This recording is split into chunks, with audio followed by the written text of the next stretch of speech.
मित्रों नमस्कार। आशा है आप प्रसन्न होंगे, स्वस्थ भी होंगे। श्रीमद् भागवत के 10वें स्कंद की कथा का श्रवण हम लोग कर रहे हैं। अब अगले एपिसोड में प्रवेश करते हैं। इसमें भगवान देवकी के गर्भ में आ चुके हैं और देवता लोग गर्भ स्तुति करेंगे। तो गर्भ स्तुति प्रकरण को हम लोग लें, उससे पहले भगवान का नाम ले लेते हैं। ओम नमो भगवते वासुदेवाय। ओम नमो भगवते वासुदेवाय। ओम श्री कृष्णाय नमो नमः।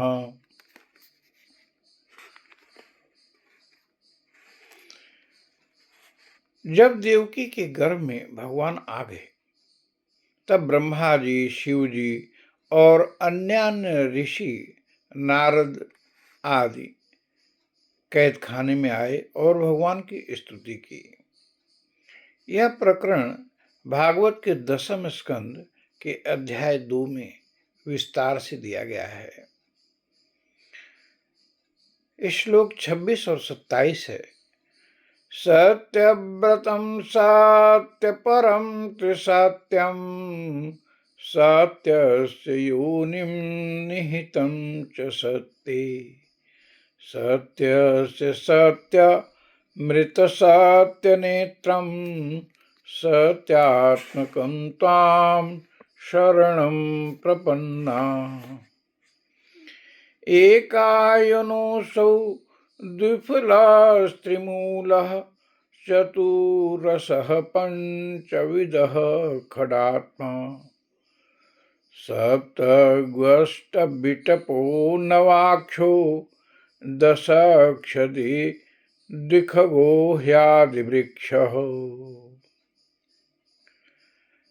ऐसा ब्रह्मा जी ने कहा है। प्रभु, आप सत्य संकल्प हैं। सत्य ही आपकी प्राप्ति का श्रेष्ठ साधन है। सृष्टि के पूर्व, प्रलय के पश्चात और संसार की स्थिति के समय इन असत्य अवस्थाओं में भी आप सत्य हैं। पृथ्वी, जल, तेज, वायु, आकाश, इन 5 दृश्यमान सत्यों के आप ही कारण हैं और उनमें अंतर्यामी रूप से विराजमान भी हैं। आप इस दृश्यमान जगत के परमार्थ स्वरूप हैं। आप ही मधुर वाणी और समदर्शन के प्रवर्तक हैं। भगवान, आप तो बस सत्य स्वरूप ही हैं। हम सब आपके शरण में आए हैं। यह संसार क्या है? एक सनातन वृक्ष। इस वृक्ष का आश्रय है एक प्रकृति। इसके 2 फल हैं, सुख और दुख। तो 3 जड़ें भी हैं, सत्व, रज और तम। 4 रस हैं, धर्म, अर्थ, काम और मोक्ष। इसके जानने के 5 प्रकार हैं, श्रोत्र, त्वचा, नेत्र, रसना और नासिका। इसके 6 स्वभाव भी हैं, पैदा होना, रहना, बढ़ना, बदलना, घटना और नष्ट हो जाना। इस वृक्ष की छाल हैं 7 धातुएं, रस, रुधिर, मांस, वेद, अस्थि, मज्जा और शुक्र। यानी रस, रुधिर, मांस, मेद, अस्थि, मज्जा और शुक्र।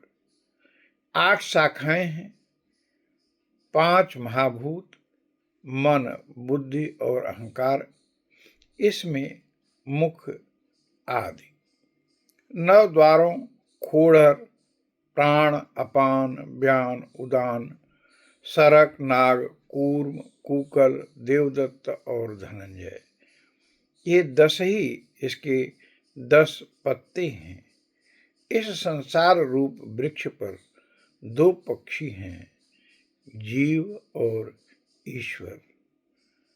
इस प्रकार इस शरीर का ब्रह्मा जी ने वर्णन किया और कहा कि इस शरीर के द्वारा हम आपको स्मरण करते हैं, हमारी ऐसी बुद्धि हो जो सदैव आपका स्मरण होता रहे। तो आइए भगवान का नाम लेते हैं और वाणी पर विश्राम देते हैं। श्री कृष्णाय वासुदेवाय हरे परमात्मने प्रणतः क्लेशनाशाय गोविंदाय नमो नमः। कथा श्रवण के लिए आप सभी का बहुत बहुत धन्यवाद। प्रणाम।